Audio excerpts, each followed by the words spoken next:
Well, greetings and yes, welcome to yet another edition here on CK Sports where we discuss nothing but football and sometimes a bit of sports. Of course, I will do a lot on African football, what happens in our country, Uganda, across the continent and sometimes beyond the continent. Clive Chaze is my name, and yes, just to remind you, if you're watching us for the first time, to subscribe to our YouTube channel so that our audience can grow. If you've been watching us endlessly and you are yet to subscribe, I can assure you all it will take is less than a second to tap that subscribe button. But also like our videos.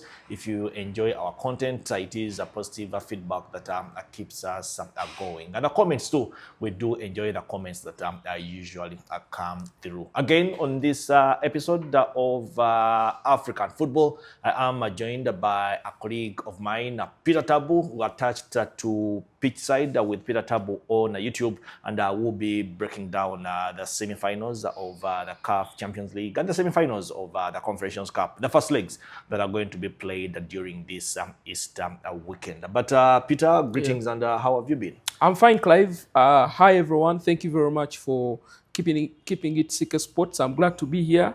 Excited that we are at a very, very crucial stage in African football in regards to the inter-club competitions. And yeah, I can't wait to dig in and have a very good experience here talking about those games. Well, I should say special mention and recognition to our growing audience in South Africa. They seem to enjoy the work we do from the views, but also from the comments that have been coming through, and the bantering that is always going on every time we are talking about African football. Yeah, I also need to add my voice to that. We appreciate, keep bantering, keep the love coming. This side won't disappoint. We shall keep giving you more content about South African football and continental football as well. Well, Peter, of course, like we did say, African football can't stop giving. We are at the tail end of the CAF Champions League, but also the CAF Confederation Cup. 4 huge games to be played over the weekend, starting with this Saturday, where Mamelodi Sundowns will be hosting reigning African champions Ahly in the first leg of the semi-finals of the CAF Champions League. But then you also have, of course, Orlando Pirates, who will be hosting the Pyramids in the other semi-final, also the first leg. In the Confederation Cup, you have Simba Sports Club, our neighbors here, taking on Stellenbosch, the first leg in Tanzania. Then the other semi-final in the Confederation Cup, you have Berkane, who are taking on Constantine. But without a doubt, the eyes of the continent, and I should say the world, will be in South Africa. Unfortunately, both games are going to be played on the same day at different times, but we should probably start from Pretoria, where Mamelodi Sundowns will be hosting Ahly. A venue, Ahly are yet to pick a win. The few times they have played, Sundowns are there, and they have either drawn or they have lost. But your take, first of all, on the fixture? Yeah, massive game that is upon us on the continent between two very, very huge clubs that have proven to be African giants. Let's be very honest about that. You could say whatever you have to say about Mamelodi Sundowns, but they've earned their stripes on the continent. They won the Champions League in 2016. They've knocked on the door several times. Last season, I think they were in the semis. You can see that they've built a squad, spent lots of money to make sure they can compete on the continent. And it's rewarding that when people are having a discussion about the top clubs on the continent, Masandawana is one of those. So for them to be at this stage and they're in the semi-finals and they're taking on Ahly, it's a game that we've watched quite a number of times. You probably have to, if you look at the last 7 or 6 CAF Champions League, knockout stages, either quarters or semis or group stages, you find these two meeting up. But this is more important because whoever advances here makes it edges closer, moves closer to actually winning a chip on the continent. So it's a big game. If we get into the analytics, you have to look at how both teams come into this one. Yes. Of course, Ahly have always run the show in Egypt. They always run the show with the league and the cup and the quality of players that they have. But for some reason, Ahly must always show up on the continent because that's what keeps them. That's what tells everyone around them that Ahly is the greatest club on the continent. So they make it a point to actually go on and win it because they know they can't boast around winning the Egyptian Premier League. They've done that over and over again. So it has to be the CAF Champions League. And that's why you see when Ahly falls short, either a coach is fired or players are fined or something like that. I'll take you back to 2019 when Sundowns inflicted, on Ahly their heaviest defeat in CAF competitions. That was Ahly. That was Sundowns Ahly at the Loftus Versfeld Field. No. At the Masterpieces Moripe Stadium. Yes. And Sundowns won by 5-0. Pitso Mosimane was head coach then. That is I think the first time the Arabs were played under the hot sun. And it was hard the 3 for them p.m. kickoff. Yes, a 3 p.m. kickoff. It was hard for them to adjust. And Pitso went on to claim a 5-0 victory. But you can see that ever since then, they definitely rang the changes and all. So for Sundowns... I mean, 2018 when they played KCFC, the game at Namale that KCFC won 2-0. Yes. The coach resigned Yes. that evening, a few minutes after kickoff. Yeah, because there are things that the hierarchy at Ahly do not allow to happen. You can't you lose honorably, should I say? But if you lose dishonorably, you are going to be shown the exit. It doesn't matter who you are at Ahly. But for Sundowns, I think this is even more important for Mamelodi Sundowns. Why? When you look at the South African football system right now, of course, Sundowns, they've won 7 straight league titles. Yeah, chasing at 8th. Yeah, they've dominated the PSL. Unfortunately, this season, they've fallen short on the MTN 8, which is the curtain raise of the season. Usually, you start the season with the MTN 8, you win that, then you start the season well. They're out of the Nedbank Cup. They've actually given Kaizer Chiefs a chance to play on the continent. Because Kaizer Chiefs eliminating them and reaching the final meant that they were playing the Confederation Cup. If they win it, or they've already qualified, reaching the final of the Nedbank Cup. So the one option they have is try to win the CAF Champions League. Even now, because of the money they've spent. So Miguel Cardoso, the head coach, has the very big task of making sure that he eliminates Ahly, then goes to the final. Yes, Peter. Still, this Mamelodi Sundowns side, they last played in the finals of the Champions League in 2016. Yes. That's 9 years ago. Ever since then, they have been trying to get in there, and it has not been possible. On the other hand, during that period, Ahly has won a couple of titles. Actually, they have won 4 of the last Champions League titles, and they have been in all those 5 finals, losing only once to Wydad. That is the kind of opponent they are coming up against. One of the reasons, I want to believe one of the reasons that Rani Mokwena was let go was the failure to get back into the finals of the Champions League. So there's that growing hunger in Mamelodi Sundowns that we are very dominant domestically, just like Ahly is in Egypt, but we must enforce ourselves on the continent. How much pressure comes with that, especially going to the first leg on Saturday? It's definitely a lot of pressure, but they have the one thing that has over time counted for them, the home support. The Yellow Nation has showed up for Sundowns when they call upon them to come through. The Sundowns fans have grown in leaps and bounds. Of course, the unfortunate scenes, the last time Sundowns played at home, will also what happened. But bar those scenes, the fans have always showed up. If they have to come support the team, they come in large numbers. And I think that is very crucial. Why? Because on the continent, your number one advantage is playing at home. Your home crowds. Yeah, your home crowds, when they come in large numbers, the opponents, feel a bit intimidated. So the pressure is a lot. The fans are going to be important, but also how Sundowns play, how they're going to, show up and line up and play is also going to be very pivotal. I'm talking about a couple of players that I feel are going to be important for them. Lucas Ribeiro has been their best player this season, or is their best player. I expect that, he shows up against Ahly. Teboho Makwena, who I think has also been one of the best players for them in that midfield, will be pivotal. But in the back, Ronwen Williams plays a very big role because he's not only a goalkeeper, but he's also a sweeper. He helps that defense organize. and take the team forward, So I feel like those three departments are going to be important. Ribeiro, because he's a creative midfielder and a forward who helps, score and take the team forward and look for those small pockets here and there. So I think if Sundowns can kill off the tie at home, then it will be an easier job. It will be a harder job away, but a bit more easier, if you understand what I mean. Talking about the home support, of course, the last time they played at home, that was against Esperance. The scenes were very ugly. The ruckus and stuff like that, that wasn't very good for television, but also for African football.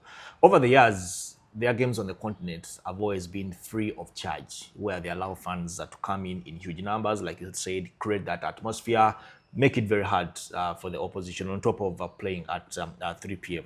Of course, there are a little bit of changes going into this fixture. They have tried to put a fee of 20 rands, which is about 3,000 Uganda shillings, which is slightly less than $1. But I was told they're only doing that to regulate the numbers that come into the stadium. They know it is Ahly. Everyone would want to watch the game. So the figure or the match day tickets is just a way of controlling the crowd, but they don't. They would have probably loved to have everyone coming. Yeah, of course. Anything to do with expenses at Sundowns is not a problem, really. If I have to say, from the signings that they have to how the team carries itself, where they put up, how they travel. Those are things that like we say in Uganda. And I know that Thlopi Motsepe, the chairman, would love to have all Masandawana faithfuls come in free of charge. But of course, those scenes didn't portray a very good picture. They have to limit those numbers. And but also that's a fairly good price if you're going to watch Ahly Mamelodi Sundowns. Manners like at 3,000 Ahly Mamelodi Sundowns. I mean that's not mentioning the halftime show, by the way, because they have that a lineup of artists who are artists. going to perform. Yeah, so I mean that's something that you can take home and enjoy. So I feel like the fans will still come up, and they have very organized fan branches that are supported by Mamelodi Sundowns. I had the opportunity to interview Thlopi Motsepe when he was here with part of the Sundowns team to help Dennis Onyango and his activities, and he mentioned the importance. He emphasized it of going all the way on the continent, because that is what should identify them as Mamelodi Sundowns. And you can see they will do everything to make sure that happens. So without a doubt, I feel or I see that Sundowns off the pitch will have a very huge crowd in, and the crowd will push the team to make sure they kill off the first leg tie against Ahly. Of course, Peter talks about the players at watch. You have Imam Ashura of Al Ahly, who is the joint top scorer on 5 goals. Yeah. On the other hand, you have Peter Shauri from Mamelodi Sundowns, who has 3 for them on the continent. Of course, he scored his 3rd was against Esperance. After that, very field the game is going to be played. So you feel that probably the men who play in front of goal will have a very huge role to play. But of course, that game will be played in Pretoria, and between Pretoria and Johannesburg is 45 minutes later in the day. Orlando Pirates will be taking on Pyramids. That game will be played at the FNB Stadium, because their fortress, the Orlando Stadium, has a couple of activities happening on that day. But countries are blessed with the facilities, so one venue is not available, another standard or even much better venue is actually available. It's tough. Actually, the Orlando Pirates faithfuls are disappointed that they're disappointed that their team won't be playing at Orlando Stadium. Orlando Stadium is their identity. It's what they stand for when they are playing, especially continental games. But this is what happened. There's a prayer service that is going to happen at the Orlando Stadium, and this was booked way earlier, at the start of the year, if anything, maybe April or March. And Pirates knew about this, and that is something that they could not remove, and it's happened every year. It's in relation with around Easter, this time. around Easter. So they had to shift their game to the FNB. Of course, it takes away that home support, Still your home hands back. advantage. Yeah, I mean, you're still in SA, but you feel like, yeah, when they're at Orlando Stadium, they feel more at home. But anyways, they have to get the job done anyway. And moving to the FNB, just I feel like should motivate them more to try and kill off the tie as well. They are really looking good. They're already in the final of the Nedbank Cup. They take on Kaiser Chiefs in that Soweto Derby final. They are That trying. will be played in Durban. Yeah, that will be played in Durban on 10th of May, I think. They definitely know how important it is to make it to the final. Orlando Pirates have won the Champions League before in 1995. And 20, 30 years ago. yeah, absolutely. 30 years ago. Yeah, and of course, they in that year when they won, it Express reached the semi-finals. They knocked out Express. They to knocked reach the out final. Express to reach the final.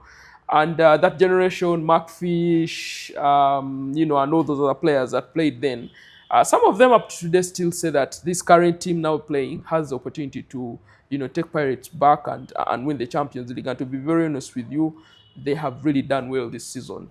You want to feel that playing Pyramids at the FNB should be starting. They're in the semi-finals. They are unbeaten. The only team unbeaten On the continent. on the continent this season. Just like Manchester United in Europe. Yeah, yes, absolutely. But they have two contrasting stories. Absolutely. But Jose Ribeiro has the task as he signs out as head coach to make sure that at least he brings the second star on the Pirates badge. It's not going to be easy. You cannot write off Pyramids because Pyramids have also earned their position. They've tried to build it over the years to reach where they are today. And like we said in the last episode, they've made very good transfers. They brought in very good players that have helped them that have helped them come this far. So I feel like Pirates at home with those players that have brought them this far are still going to show up. Patrick Masangwani, Mofokeng. Mofokeng has 3 goals and 3 assists. Yeah, he's been pivotal in the campaign. He's really been pivotal, coming through to deliver when they expect him to. So you can see that the Pirates team is together, they're united. And I feel like in that tie, over 2 legs, Pirates can be able to edge Pyramids and make it to the final. Well, Pyramids, of course, they got onto the scene in 2018, 2019. Yeah. And they have been trying to send messages here and there. It is a team, they don't have the rich history like Zamalek or Ahly in Egypt, but it is a team that started on the front of, much as we are yet to make a name domestically, we also want to impose ourselves on the continent. And it is one of those teams from the Maghrebs that have been pushing their way through. They are yet to get continental glory. Of course, they have been in the finals of the Confederation Cup before, but also being in the semi-finals of the Champions League, they are looking at it as a glorious opportunity for them to probably eventually announce themselves on the continent. Yeah, for me, even if they don't go past Pirates, I feel like they've put up a good show on the continent. The thing about the continent is, even though you keep spending to bring in the right players, you are not certain of how the team will perform. But how consistent are you with your program? I think that's the key thing. And I think Pyramids have stuck their guns to making sure that they keep showing up. Of course, by that, you need to perform well in the league. Either finish in the top 4 or maybe win the cup, because you won't win the league, Al-Ahly will. So you give them the credit for the effort that they've put in so far, and you wait and see what performance they'll put up, but it's definitely going to be an interesting one over 2 legs against Orlando Pirates. Yes, I wanted to ask what threat does Fiston Maele, of course, 3 goals already to his name, together with Adel Ibrahim, bring to the Pirates defense. Adel Ibrahim on 5 goals and 2 assists already. You have Fiston Maele on 3 goals, much as he scored 2 of those 3 in the quarterfinal first leg. In the semi-final first leg. No, quarterfinal first leg.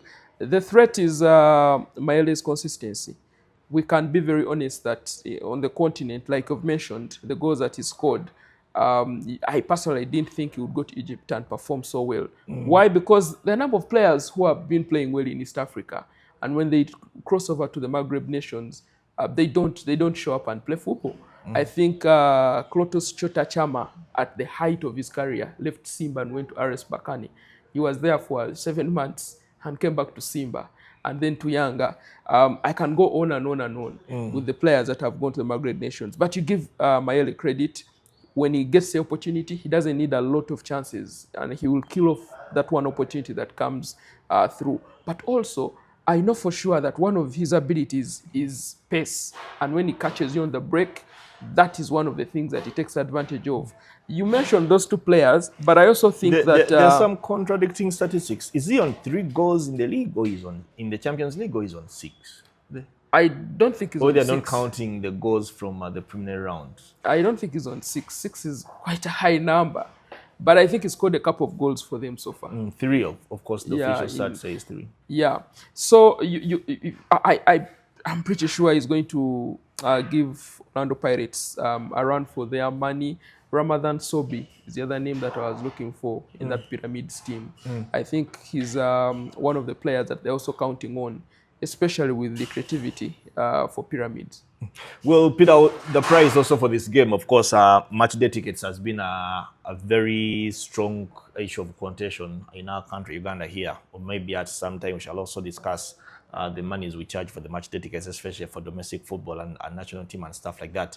60 rands is what Mamelodi Sundowns, rather Orlando Pirates, is charging its fans for this fixture. 60 rounds is about 11,000 Uganda shillings, which is about, it is under $3, I must say, around $2. That is what South Africans will be parting with that watch Orlando Pirates and Pyramids at the FNB on Saturday. It continues to highlight the need to create a very good environment for fans to come and support you. You know, there is a lot of attachment to the cost of watching a football game elsewhere. In our country, things range from security to whatever. Why, a price of a ticket is X, Y, Z. But you look at Orlando Pirates, they're a team that has so many fans. Putting the game at 11,000 will attract even that one who didn't want to go and watch. It goes back to what you said earlier, the importance of your home turf, not only the stadium, but playing with your fans. Very important. Creating that environment, making it very hard for the visiting team. Yeah, the 12th man, like we say, sometimes we say it and we take it for granted, but the fans play a huge role in trying to push a team actually to perform so well. So I feel like, the Buccaneers, the fans are going to come up in large numbers and support the team. And now that the team is performing so well this season, even more, the FNB may not fill up, but because it's the biggest stadium, I think it's 90,000 capacity. It fills up at the Soweto Derby. We are talking about the stadium that hosted that 2010 World Cup final when Spain was defeating the Netherlands to win their first World Cup. Absolutely. So I feel like the price is very comfortable, and I think the fans in South Africa are going to come out and support Orlando Pirates. Of course, there are legs that will be played the other week, Peter, but your take, who do you think will come out on top between Ahly and Pirates and Sundowns, then Orlando and Pyramids? I think we're going to have an all South African club final. Sundowns will play Orlando Pirates. It's my prayer, guys. In the CAF Champions League final. And what a final that will be, because that means the two-legged final will take there is place. also a possibility of an all-Egyptian final. So. Yeah, that's true, but I think Sundowns have this one now. Miguel knows what to do. He has a very good team. They can be able to edge Ahly in this two-legged tie. By the way, I don't know where you're watching us from, but if you're watching us across the African continent, one guarantee you have is that these games are live on TV. Yes, they are. SuperSport has these games on TV. I think in our East African region, it is still SuperSport together with Azam TV, if I'm not mistaken. In some other parts of the world, especially the Asian region and the Maghreb, should be beIN Sports. Yeah.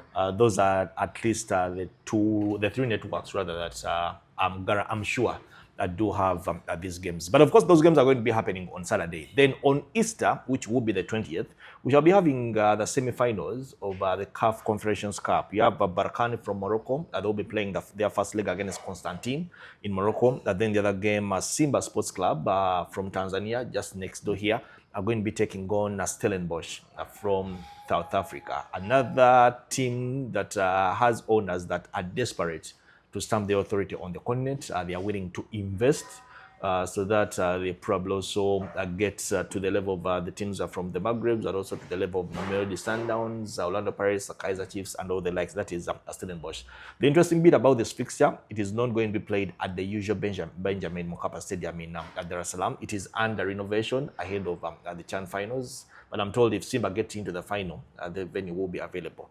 So this match is going to be played in Amani Stadium, that is in Zanzibar. Yeah. And one interesting bit for me, Peter, probably before we delve into the fixture, is the incentive that the organizers, that is Simba Sports Club, have put up for their premium fans or the VVIP fans. A return air ticket that also comes with a VIP ticket at just 150 US dollars, which is roughly 500,000 Ugandan shillings. On any other day, they would say, but they are like, at least our premium fans, we need to treat them like they are premium fans, and this is what is available for you guys. And if I was in Dar es Salaam, I would jump on that, because if you really love football and you want to enjoy an experience, this is an experience. You're flying to Zanzibar, you're going to the Amman Stadium to catch up on a very, very huge game. I think this is Simba's first time in the semifinals. In a long time on the continent. So you're looking at a situation where, you're playing at the Amman Stadium, I think 4 p.m. kickoff, if I'm not mistaken. It's an experience that you would jump onto and go and support your team if you're a Simba fan.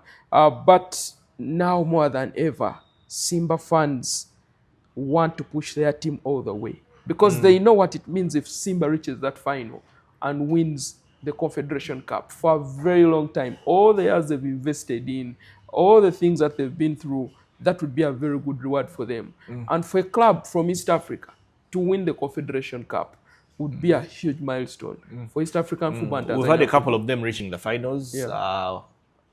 Younger a few years ago. Sports Club Vida 91 when they reached the Champions League and Confederation Cup semi-finals, but that's the closest we've gotten as a region. Absolutely. That explains why they are throwing everything at their fans to make sure that they come through. I think they even brought in a sponsor who gave them quite some good money. For that particular fixture? Or? No, I think a partnership for Simba.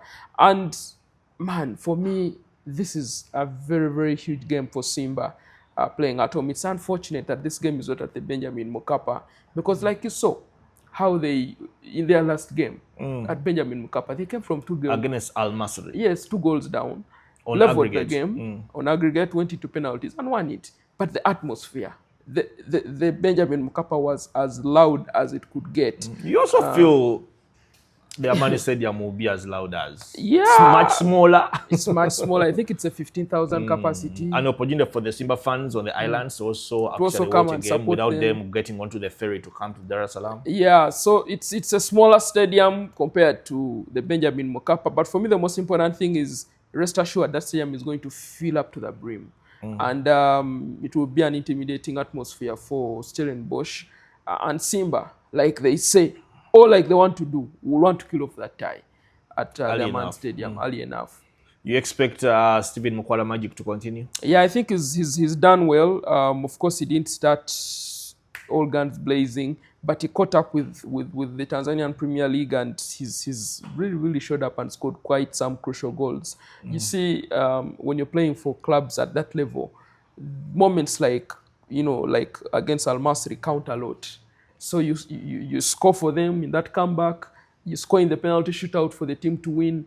People will not remember that you struggled to play against Team XYZ. You have hat-tricks in a couple of games you've played. Yeah, so that is what matters. And I think he heads into this game against Stellenbosch with too much confidence, knowing that he scored against Al Masry. I think that is the confidence that he's going to have. It's great to see him perform so well at Simba, because that's what you want. I mean, you want a Ugandan player to go at a club like Simba, and actually performed so well. So kudos to Stephen Mukwala. I hope that he can add more fire in that fixture, and join Khalid Aucho as the other Ugandan to have reached the CAF Confederation and probably Cup final. get lifted. Now, if they are to make the final at the expense of Stellenbosch, they play against either Berkane or Constantine. Yeah.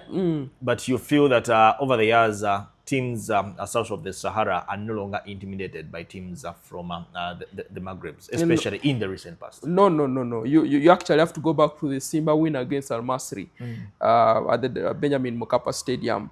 Of course, the one advantage you have over the Maghreb nations or clubs from the Arab world is bring your A game. Step on that foot all day.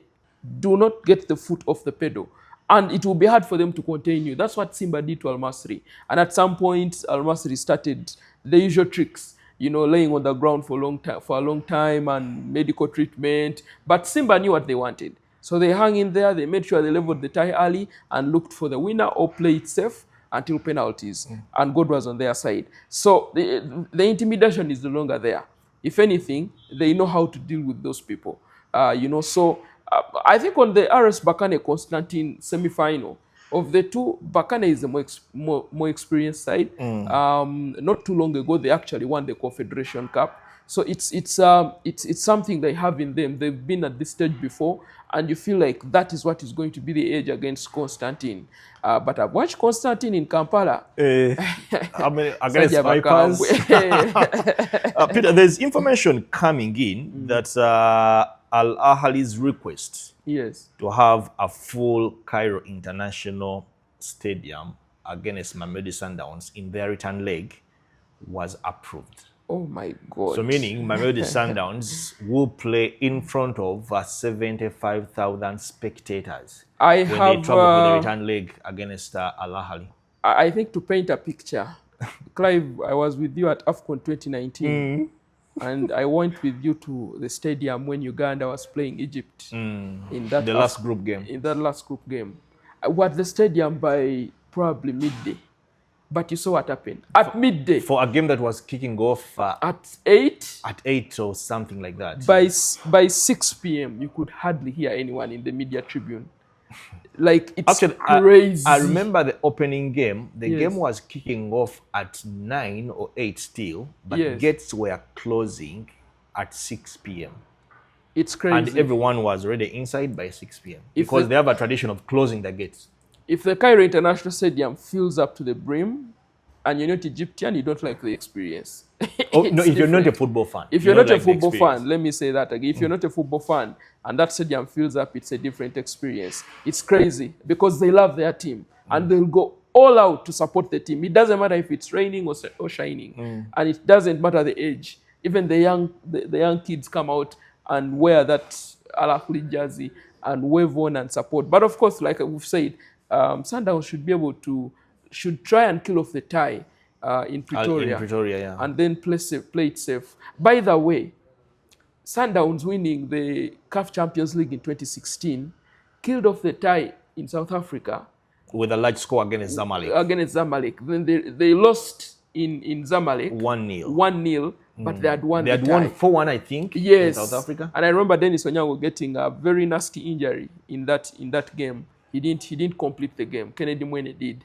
But again, it goes back to what I've said. So kill off the tie in South Africa and play it safe away.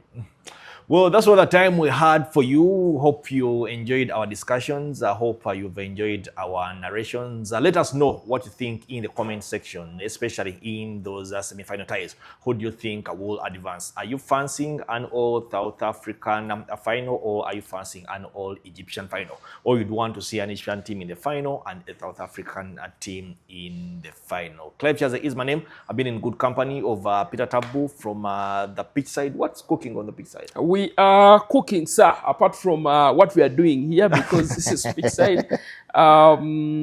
Check out our interview with Brian Omony, who talks about Clive's favorite club, KCC FC, and why they are struggling. It's already up and running.